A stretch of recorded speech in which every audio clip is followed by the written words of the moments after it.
astele.tv.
Les saludamos agradeciendo que nos sigan como cada semana en este espacio La Agenda del Emprendedor de astele.tv, cuyo conductor titular también, José Sobrevilla, les envía un fuerte abrazo y les saluda Raúl Fraga. El día de hoy tenemos el privilegio, por supuesto como cada semana, de contar también con la participación de nuestro caricaturista Luis. Bienvenido, Luis. ¿Qué tal, Raúl? Me da mucho gusto saludarte. Y bueno, si me lo permites, damos comienzo al cartón. Adelante, por supuesto. Muy bien, pues muchísimas gracias. Bien, vamos a tener en consideración, claro, estamos a 5 semanas del término de este 2019 y con esto me remito al estado tiempo-espacio que nos ocupa y el proceso histórico que han llevado nuestras tecnologías, mismas que están estrechamente vinculados con el mundo de la informática. La informática, como sabemos, es multidireccional. ¿A qué me refiero? Va en todos sentidos. Puede ser en un sentido meramente propositivo y por el contrario, en un proceso en donde están de por medio intereses muy particulares. Y bueno, vamos al cartón, vamos a darle un poquito más de amplitud a este tema. Y les presento aquí a mi amigo, es el rostro de un robot, ¿verdad? Se llama Bot y bueno, pues aquí está muy sonriente. Vamos a ver un poquito qué nos dice su cabeza, su cerebro. Pues aquí es su cerebro. Esto sería imposible poder contar con un cerebro que fuera humano, es un cerebro tecnológico. Con ello es frío, es insensible, es duro, es seco, es inteligente y eso es indiscutible. Pero bueno, ¿qué hay dentro de este cerebro? Vamos a ver aquí esto que nos ocupa, que es, bueno, a nivel benevolente, lo que es el rastreo web, lo que llega a hacer este cerebro, y la búsqueda rápida en internet. Pero ¿qué pasa si cambiamos el switch y lo vemos ya en el sentido meramente negativo, oscuro y opaco de estas tecnologías? Ahí están estos bots que se enfocan a la recopilación de direcciones de correo electrónico con fines publicitarios. Otro tanto es las copias masivas no autorizadas de contenidos web.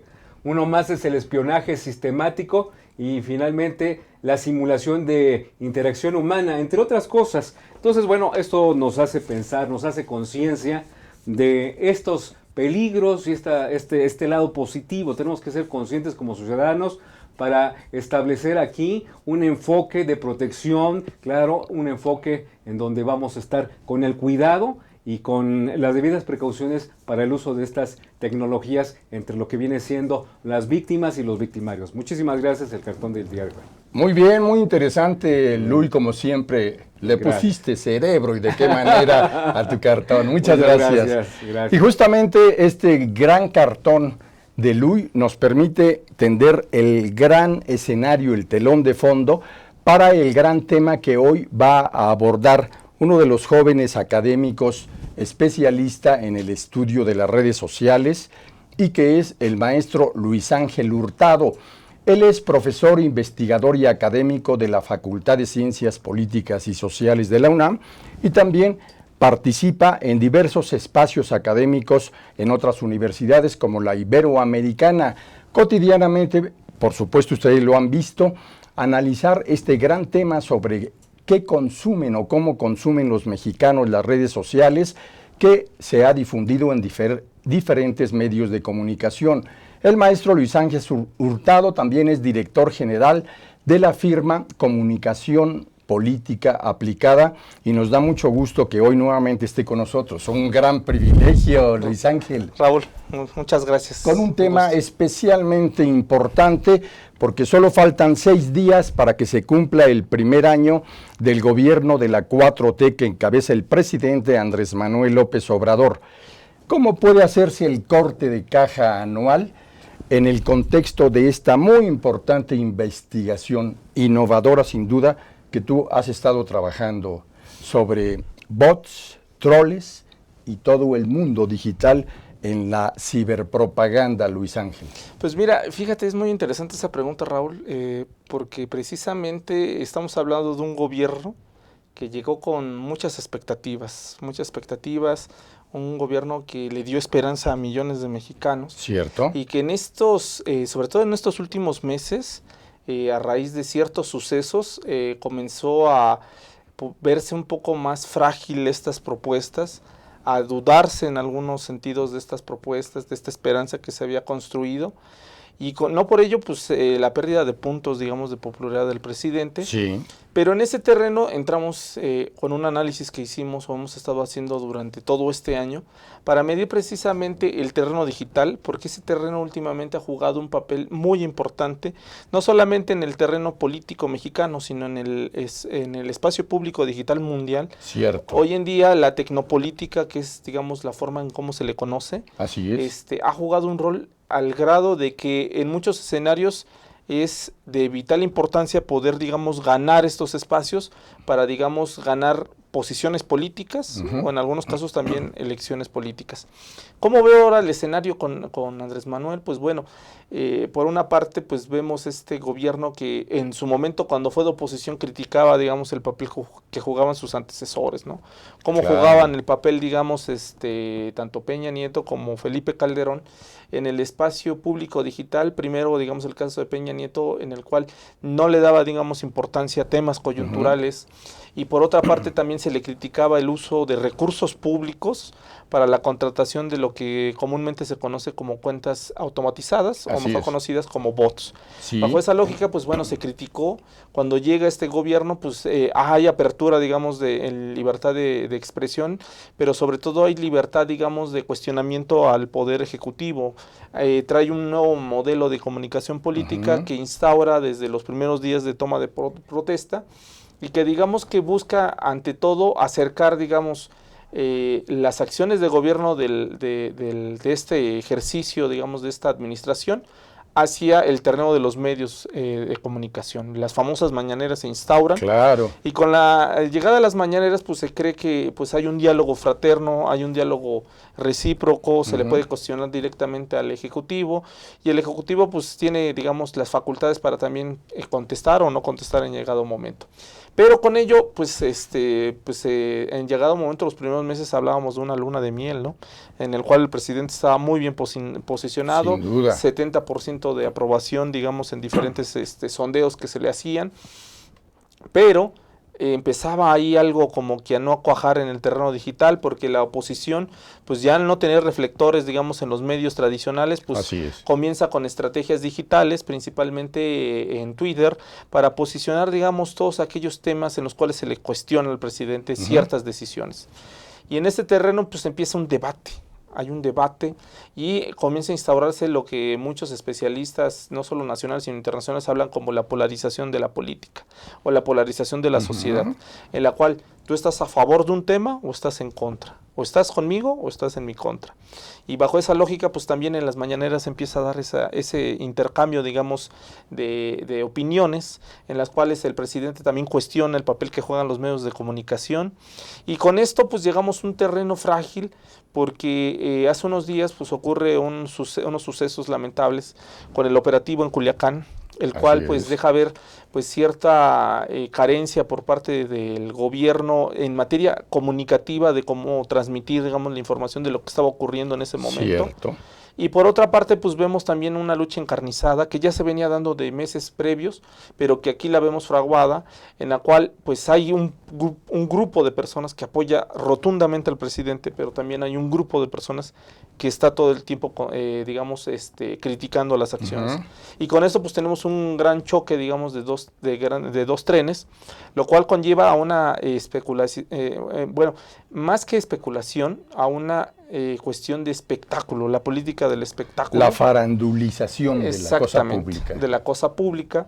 Y vemos temas que a veces no son tan de la atención de la ciudadanía, no deberían de ser de la atención de la ciudadanía, y que acaparan, digamos, los reflectores de los medios de comunicación, pero sobre todo el terreno de las conferencias matutinas del presidente.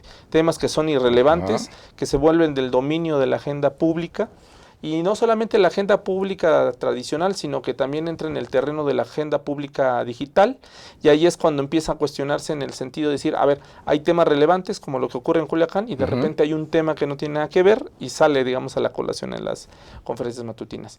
Con ello, pues, ¿qué empieza a haber? Pues empieza a haber este desquebrajamiento, digamos, de lo público, y empieza a cuestionarse si realmente el debate que ocurre en el ambiente digital es el que debería de debatirse, o es un debate fabricado desde algún espacio o de algunas personas que ya no sabemos si son reales o no reales.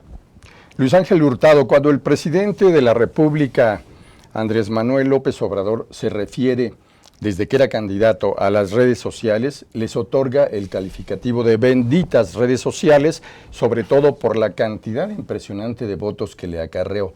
A un año de distancia del arranque de su administración, ¿podría, a la vista del experto que eres tú, calificarse todavía como benditas redes sociales o empieza a moverse los pesos y contrapesos ahí? Mira, yo creo que siguen siendo benditas porque en primer lugar las redes sociales fueron lo que le ayudó a que su discurso tuviera, digamos, resonancia cuando los medios tradicionales de comunicación le cerraron las puertas. Sí, es verdad. Eso es verdad, eso es real, sobre todo después de 2 elecciones que perdió, o sea, que no logró el objetivo, pues los medios de comunicación tradicionales le cierran estos espacios, y él por eso es un gran seguidor de las redes sociales. Yo lo he dicho en varios espacios, es un gran tuitero.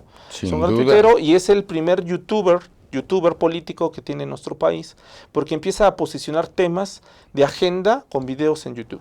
Bueno, entonces tenemos ese escenario que pasa del 2009, que es cuando él ingresa, digamos, al terreno digital primeramente con Twitter y después con YouTube, y vemos que empieza a posicionarse. Mientras que otros políticos le daban más importancia al terreno tradicional, la prensa, la radio y la televisión, Andrés Manuel vio hacia otros canales y dijo, ¿qué espacios tengo entonces para propagar, digamos, mi proyecto de nación?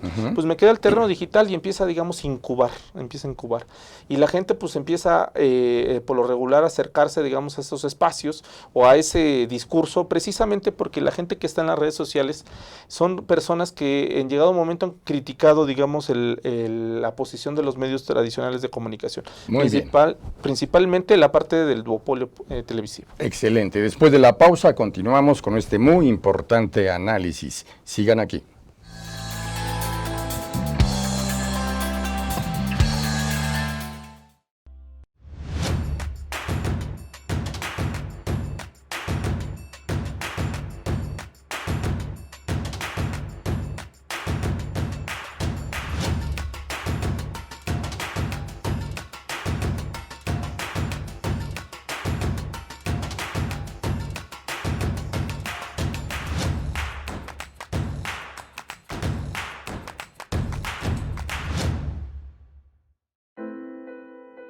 Fue en estas aulas y en estos pasillos que durante más de 4 años y medio tuve la oportunidad de adquirir conocimientos, cultivar buenas amistades y reforzar valores que rigen mi vida.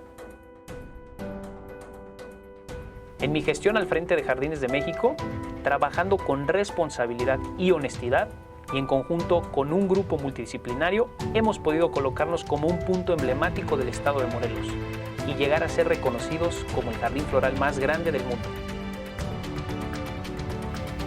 UNILA es más. Visita unila.edu.mx y conoce nuestra oferta académica.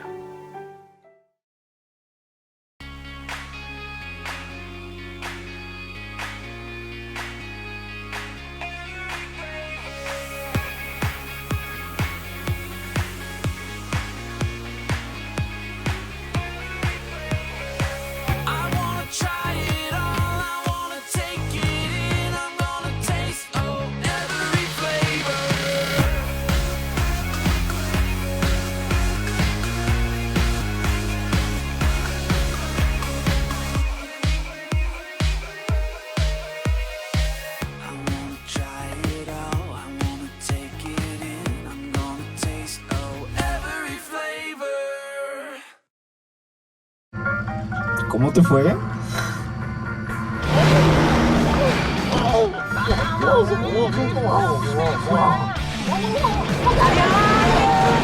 Entonces estás agotado.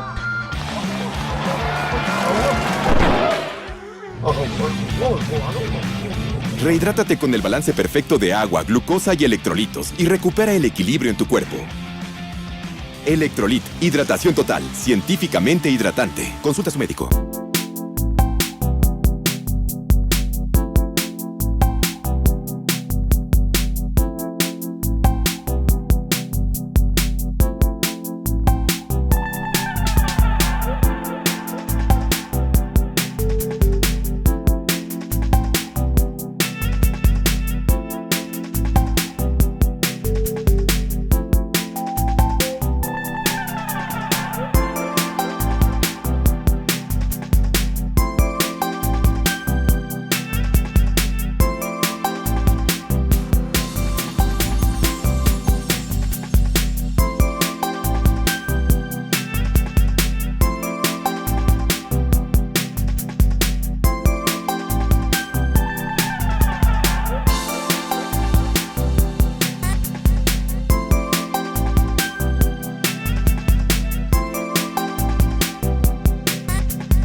Luis Ángel Hurtado, los políticos mexicanos que no están en torno al exitoso presidente Andrés Manuel López Obrador en el campo digital y de redes sociales, los de las otras alternativas, ¿ya aprendieron o están en proceso de aprendizaje de los nuevos lenguajes digitales? No, de hecho, esa es, digamos, una de las cuestiones que, aparte del descuido que hubo por parte de lo que yo les decía del terreno digital, ¿Sí? hubo un desprecio en su momento.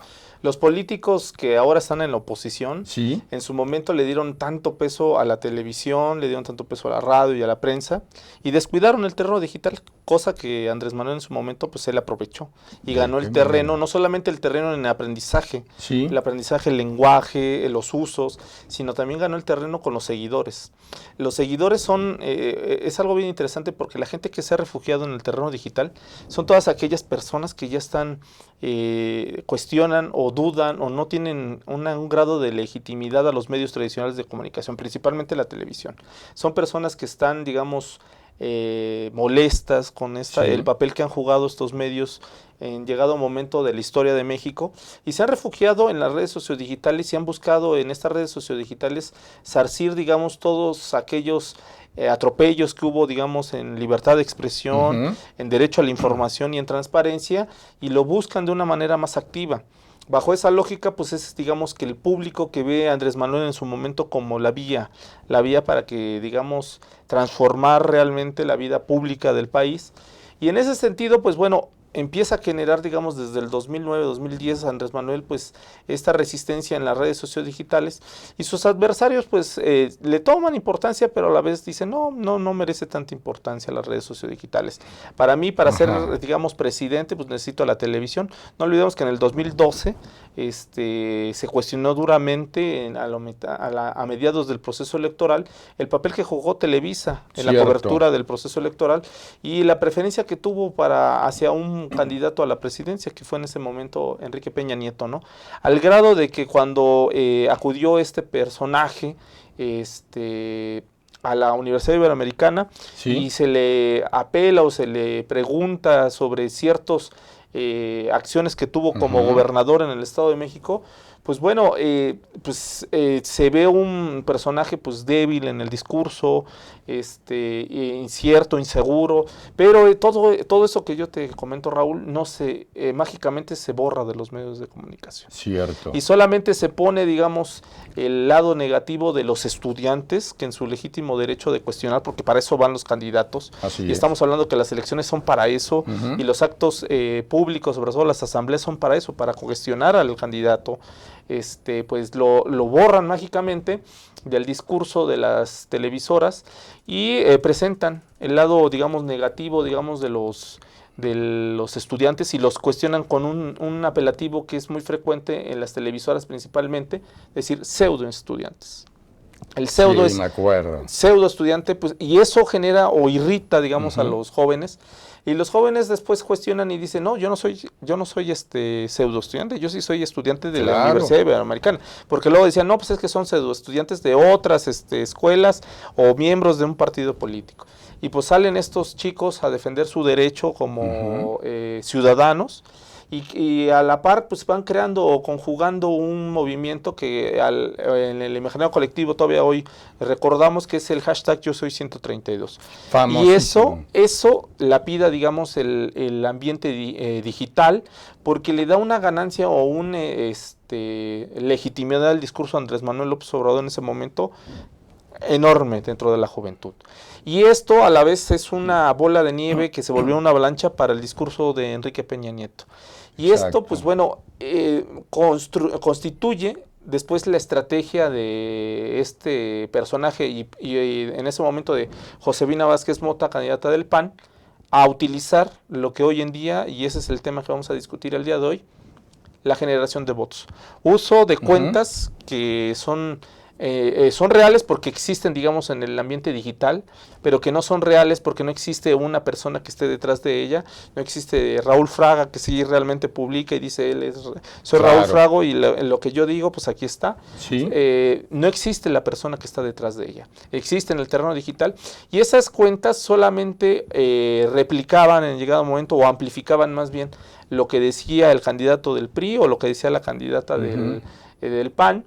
Y sobre todo aumentaban los números de seguidores, de retweets, todo aquello que en su momento la ciudadanía, pues el ambiente digital pues buscaba en esta cuestión de la ciberdemocracia o la democracia 2.0, que era este espacio en el cual pues hubiera una interacción directa entre los ciudadanos y los que fueran futuros gobernantes.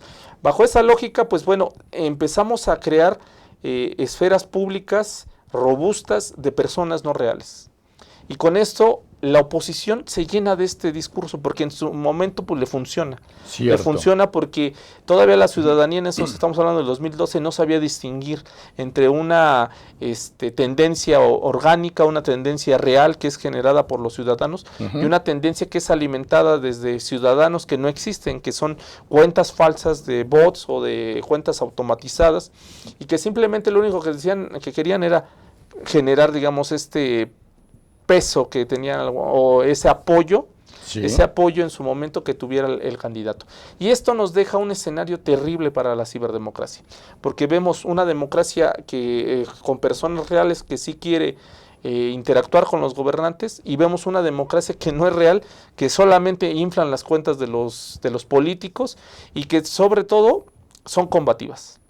Esas cuentas en llegado momento empiezan a enturbecer o a hacer las aguas digitales, diría Bauman, de las redes sociodigitales, con discursos negativos, discursos de odio, discursos de agresión, y que esto a la par pues radicaliza el origen de todo lo que hoy tenemos en la polarización. Empieza en este mar de tendencias fabricadas y de usuarios fabricados. Y esto nos va a llevar a que los políticos de la oposición hoy en día sigan utilizando todavía estas cuentas automatizadas y esta generación de tendencias. Pero el grave peligro que yo veo es cuando el gobierno, aquel que fue apoyado por cuentas reales, por tendencias reales, hoy en día estamos viendo que también, al parecer, y esto no lo digo yo, lo dice en la investigación que hacen mis colegas del ITESU, de Signal Lab, que pues realmente existen gentes o personas que están detrás de cuentas falsas, pero sobre todo la generación de tendencias, que lo único que buscan es defender al presidente, criticar a los adversarios, y con ello enturbiar todavía más el debate público y la deliberación de la democracia digital. En ese sentido, ahí tenemos ese terreno. Vaya, que es un ángulo sumamente importante que nos lleva a preguntarnos ¿qué impacto tiene esta nueva utilización de bots, de trolls, en un campo donde ya se subdividen las generaciones en el mundo. Ahora ya se habla de los centennials, los millennials, obviamente la generación X, los baby boomers, en fin. Y nada más recordemos cómo la televisión mexicana tuvo un contexto en su nacimiento sumamente importante.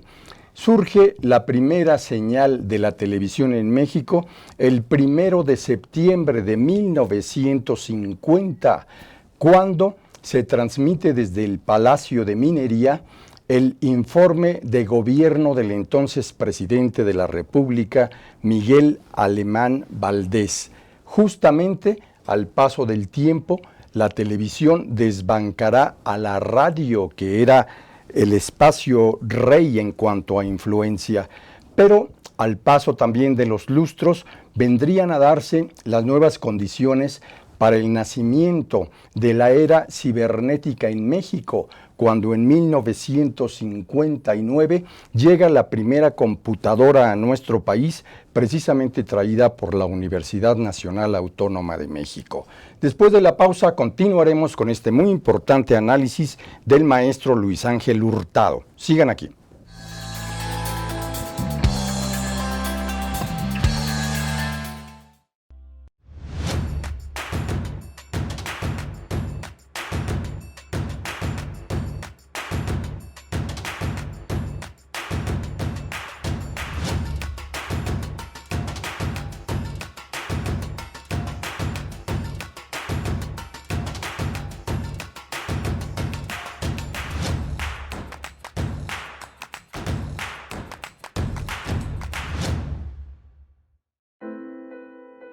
Fue en estas aulas y en estos pasillos que durante más de 4 años y medio tuve la oportunidad de adquirir conocimientos, cultivar buenas amistades y reforzar valores que rigen mi vida.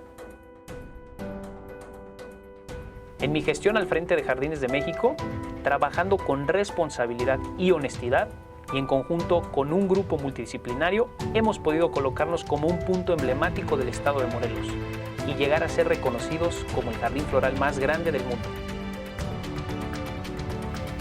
UNILA es más. Visita unila.edu.mx y conoce nuestra oferta académica.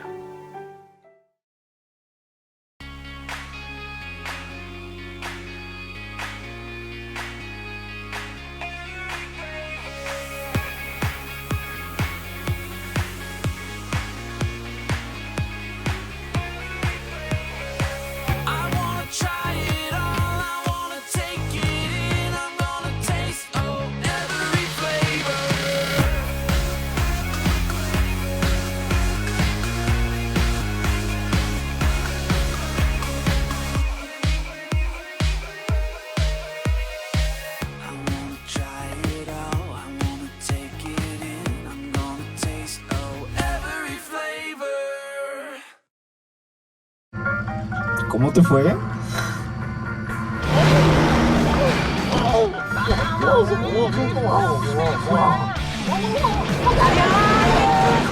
Entonces estás agotado.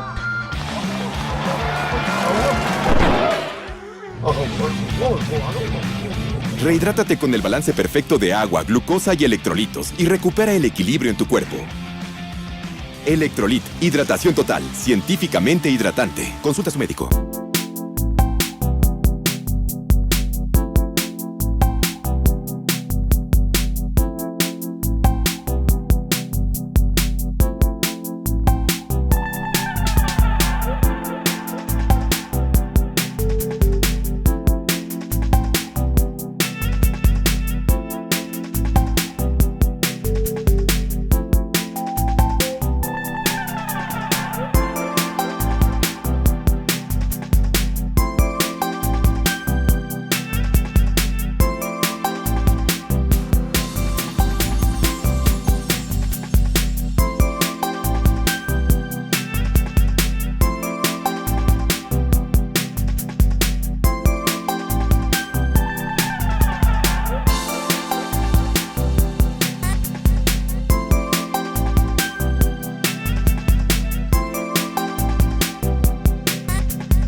Luis Ángel Hurtado, en México una fecha muy importante política y electoralmente son las elecciones intermedias de México 2021.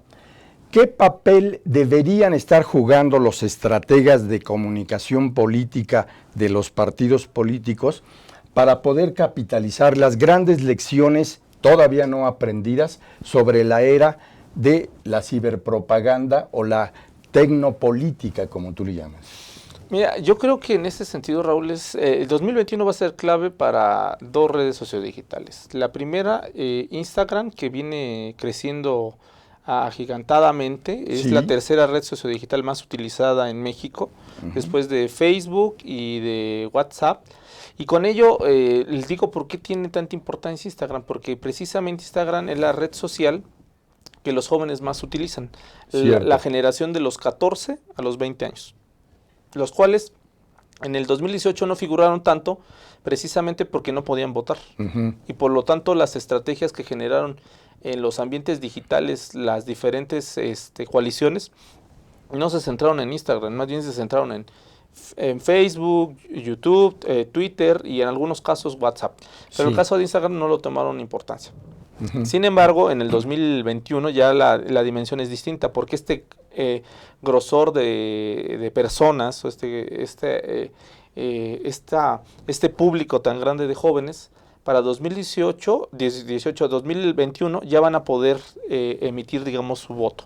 Bajo esa lógica, pues entonces estamos viendo que muchos políticos, y esto es bien interesante, porque el presidente Andrés Manuel López Obrador no tenía cuenta de Instagram, pero una vez que llega, digamos, en el 2018 a Palacio Nacional, pues crea su cuenta de Instagram, ya viendo este escenario en el sentido de que vamos a utilizar Instagram para precisamente hacer llegar nuestro discurso a este grupo de personas. Pero vemos también que la oposición no utiliza esta red sociodigital. Vuelvo a lo mismo, hay un desprecio todavía por el ambiente digital, en el sentido de que todavía no entienden qué es el ambiente digital, piensan que la estrategia que se emplea, digamos, en el terreno tradicional es la misma que tienen que aplicar en el terreno digital, cuando los ritmos son distintos, los públicos son distintos, los usuarios son distintos en el sentido de que pasamos de un rol pasivo a un rol activo. Y sobre todo vemos que son un espacio el cual no descansa. Tú puedes publicar hoy y en la madrugada a lo mejor ese tweet o ese post en Facebook ya detonó algo en la madrugada que cuando tú despiertas ya es a lo mejor tendencia a nivel nacional o mundial. Bajo esa lógica, pues la oposición todavía sigue pensando que los ritmos en la era digital son igual que en los medios tradicionales, y sobre todo vemos vuelvo a lo mismo, esta negatividad de darle la importancia, porque siguen inflando sus cuentas con usuarios falsos, siguen contratando empresas que se dedican solamente a posicionarlos con este tipo de mecanismos, con usuarios falsos, pero sobre todo siguen manejando una identidad que no es acorde a la identidad digital de la persona. Te pongo un ejemplo.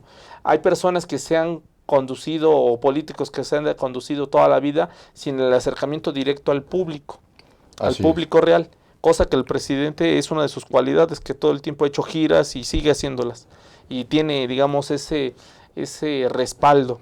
Y vemos que el presidente, pues ese era uno de sus atractivos en las redes sociales, de que estoy comiendo en un mercado, estoy aquí con tal artesano, a lo mejor con tal comerciante.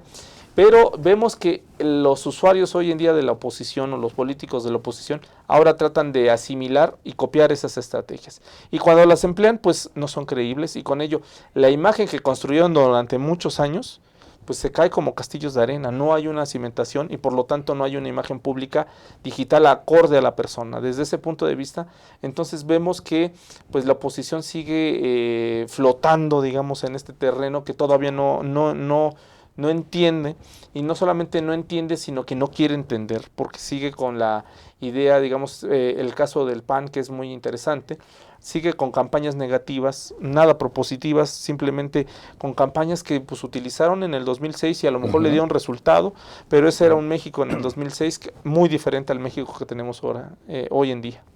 Esto nos lleva también a preguntarnos, ¿dónde deberían asesorarse los tomadores de decisiones de las cúpulas de los partidos políticos con miras a la contienda 2021?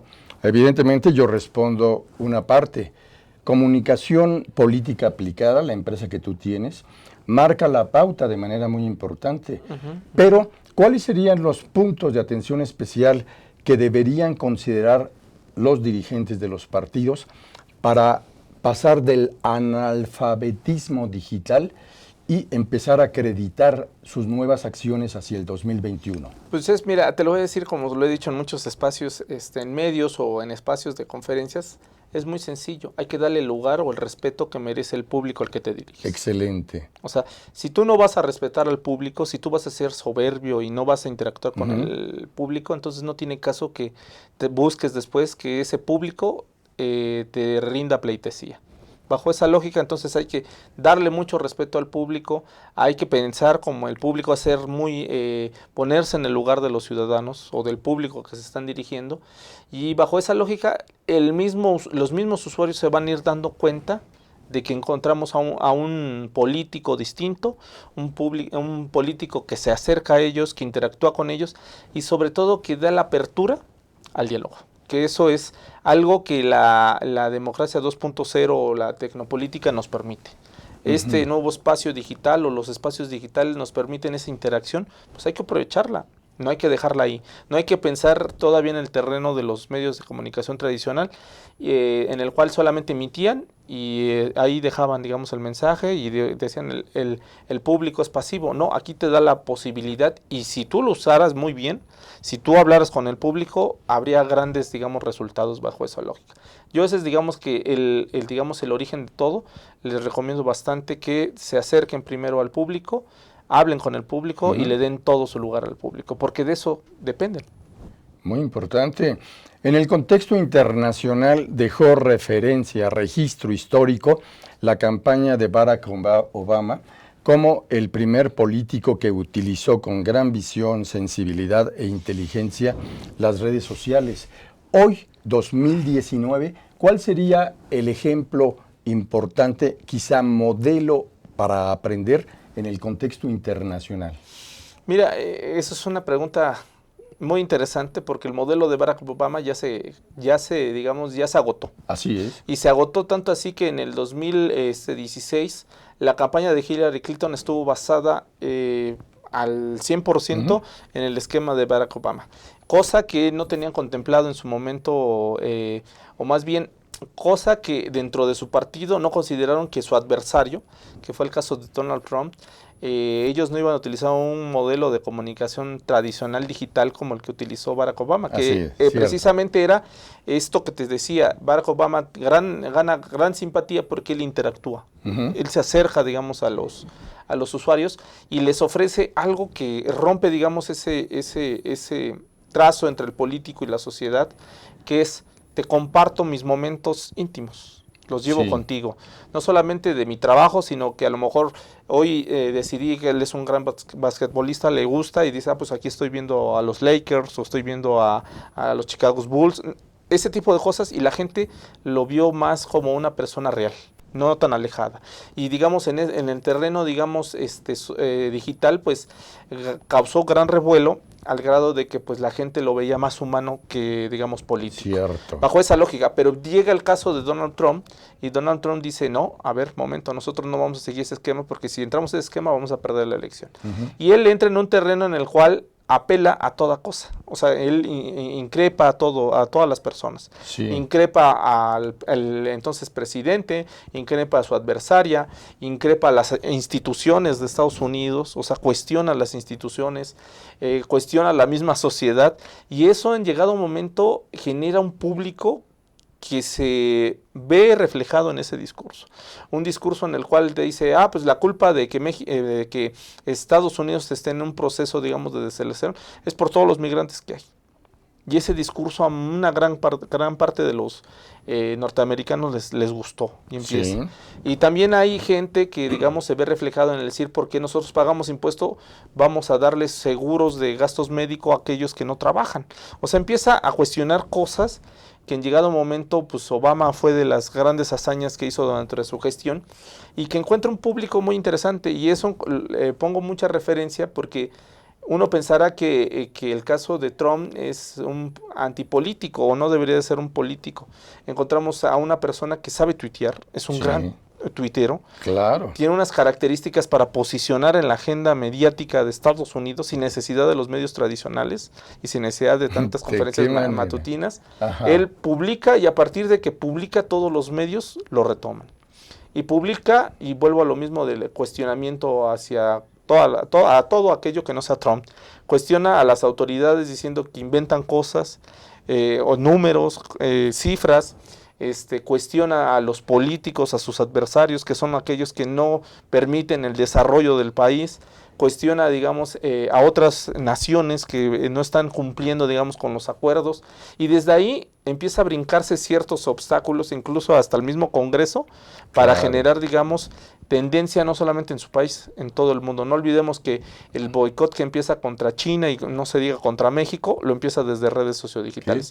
En ese sentido, pues es una figura distinta a la que tenemos con Barack Obama, muy interesante porque a partir de eso vemos que es un modelo que se empieza a replicar en muchas partes del mundo. Y ese modelo lo vemos en diferentes latitudes, al grado que muchos piensan que el esquema de Trump también es retomado por Andrés Manuel López Obrador. Excelente, sobre todo en las mañaneras, que aquí ya ha sido analizado con algunos de sus principales figuras traídas, invitadas por nuestro colega y amigo Pepe Sobrevilla. Después de la pausa vamos a continuar en este espacio previendo qué escenarios se acercan para México, sobre todo dónde se preparan los nuevos estrategas de la comunicación política en la era digital. Si recordamos que México tiene 1,022 escuelas superiores que imparten la licenciatura en periodismo con sus diferentes nombres, pero están atendiendo los grandes cambios y nuevas necesidades digitales para las nuevas generaciones. Ya nos dirá el maestro Luis Ángel Hurtado. Sigan aquí.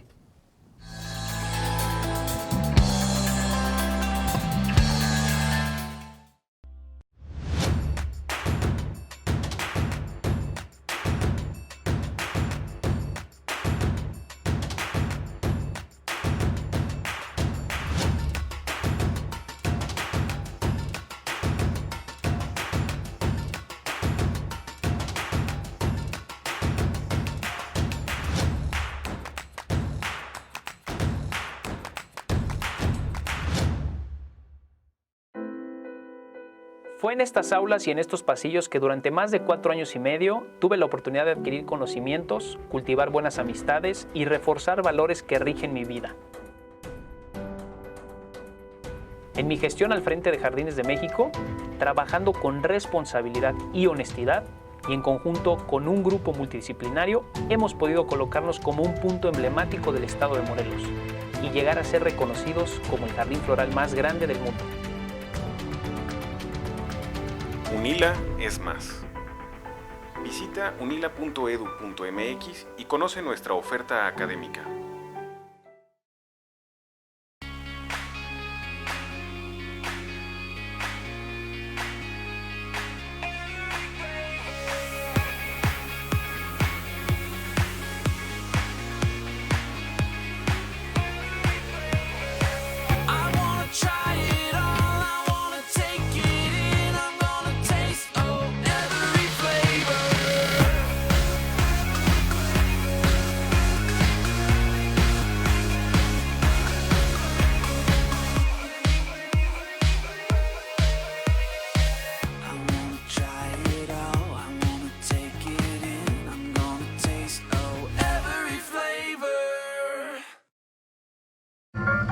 ¿Cómo te fue?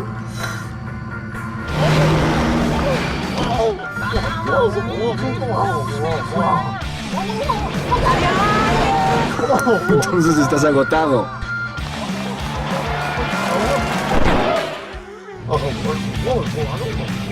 Rehidrátate con el balance perfecto de agua, glucosa y electrolitos y recupera el equilibrio en tu cuerpo. Electrolit, hidratación total, científicamente hidratante. Consulta a su médico.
Maestro Luis Ángel Hurtado, sería importante que como parte clave de la nueva escuela de análisis sobre las redes sociales, comentaras para quienes nos siguen cuáles son las particularidades y en su caso las diferencias entre un troll y un bot.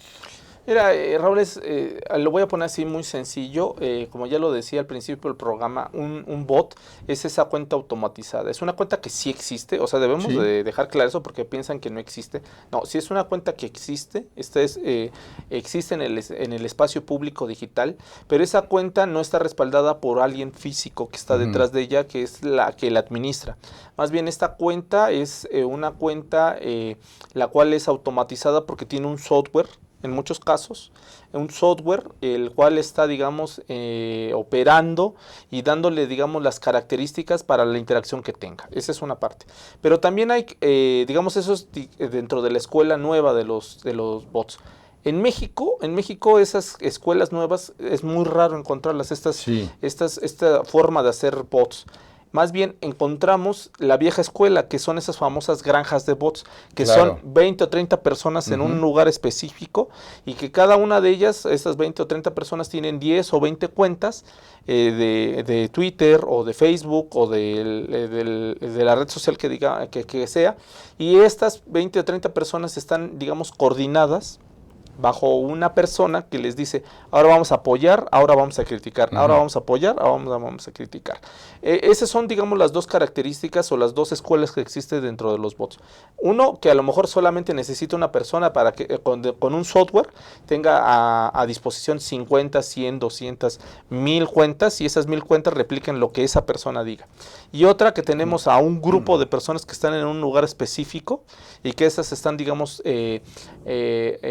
organizadas a partir de lo que les diga una cabeza y esa cabeza, digamos, empieza a publicar. Te pongo un ejemplo clarísimo. Este año se dio a conocer en el periódico Eje Central una investigación que se llamó Operación Berlín, que era una operación que precisamente desde cuentas de redes sociales, muchas de ellas falsas, trataban, digamos, de criticar al entonces candidato de la coalición Juntos Haremos Historia, que era Andrés Manuel López Obrador. Y ya sea, no solamente criticar, posicionar temas en la agenda, digamos, pública digital, sino que también buscaban, digamos, propagar información falsa, los llamados fake news, o sea, bajo esa lógica. Todo esto para ponerte el tipo de bot que es el que tenemos en México, que son de este tipo, son estas granjas de personas que están en un lugar específico y digamos que están propagando, digamos, estos temas, estos apoyos y sobre todo esta información falsa. ¿Qué diferencias hay con el troll?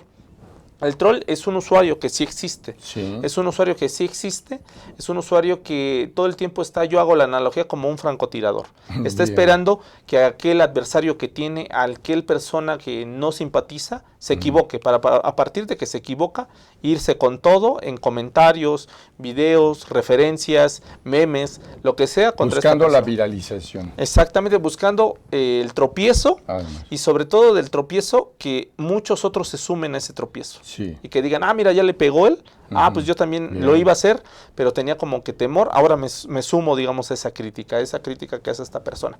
Ahora, también debo de decirlo, en los bots vas a encontrar a lo mejor trolls, o sea, sí se va a encontrar personas que utilizan esas cuentas para pegar en el anonimato. Se escudan o se esconden en el anonimato para a partir de ahí golpear a los políticos, golpear a las figuras públicas, pero lo más terrible y lo que estamos viviendo hoy en día con la polarización es no solamente a los políticos, no solamente a los empresarios, sino también a aquellos que no figuran, digamos, en el ambiente de las figuras públicas, que se suman o están en contra de alguna posición y a partir de eso empiezan a criticarte. O sea, yo te pongo un ejemplo, el otro día hice un comentario abierto a favor o en contra de alguno de los políticos y de repente se me vinieron con todo muchísimas personas que criticaban, digamos, estos cuestionamientos. Esto es lo que enardece o lo que vuelve turbio el debate en la esfera pública digital y con ello solamente es como esa leña que le avientas a esta gran fogata y la más aviva, digamos, el ambiente polarizante y esto da como resultado algo terrible para la deliberación democrática, que es los discursos binomios, que es amigo o enemigo. O estás conmigo o estás en mi contra. Con ello, en ese sentido, los trolls han jugado un papel sumamente importante porque ellos simplemente lo único que hacen es atacar a la persona para lograr que esa persona caiga en un desliz y a partir de eso sumen más personas y empiecen a criticar y vuelvan discursos más radicales, discursos que sí existían en las redes sociodigitales, pero que hoy en día pues han ido creciendo bastante. Esto nos habla de que no existe en este mundo turbio polarizado los planteamientos doctrinarios, político-ideológicos que distinguen el nacimiento de los partidos y la búsqueda de votos. La pregunta, ¿cuáles son los riesgos que entraña para 2021 las elecciones? El que las benditas redes sociales que atrajeron muchos votos ahora pudieran acaso ahuyentar a la gente de las urnas. Pues por supuesto, inclusive no solo de las urnas, sino que se den movimientos de ciberactivismo como los que están ocurriendo hoy en día en Latinoamérica, en los cuales la gente ya no ve ni siquiera la vía de las elecciones o la vía de los partidos como una opción para la transformación y la transformación de la calidad de vida de las personas. Y con ello, pues a lo mejor estas redes detonan pues movimientos ya sea para transformar a los partidos, derrocar, digamos, al gobierno o destabilizarlo, o en muchas situaciones hacer discursos que creíamos que ya estaban pues acabados, como los discursos pues de corte racista, las cuestiones, estos discursos de odio que creímos que ya habíamos superado el siglo pasado y que hoy en día pues ya vemos que crecen, pero no solamente crecen en número de personas en redes sociales, sino que también salen a las calles y comienzan a hacer, digamos, estragos en el ambiente del espacio público real.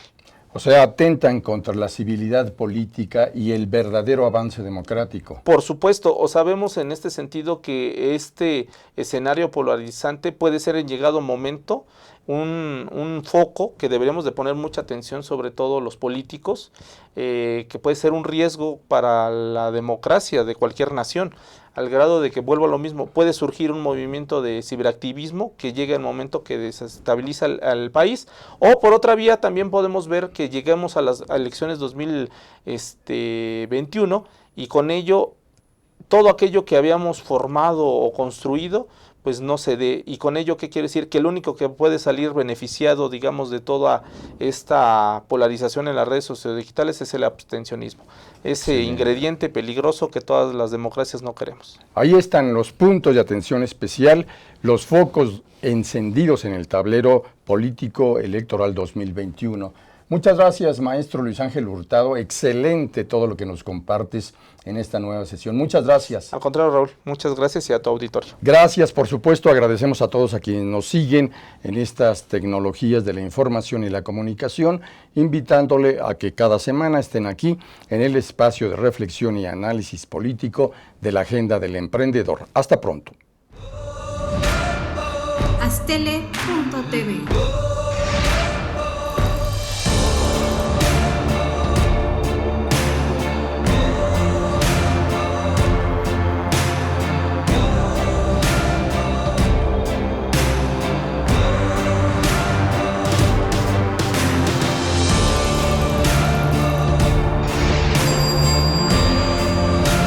Astele.tv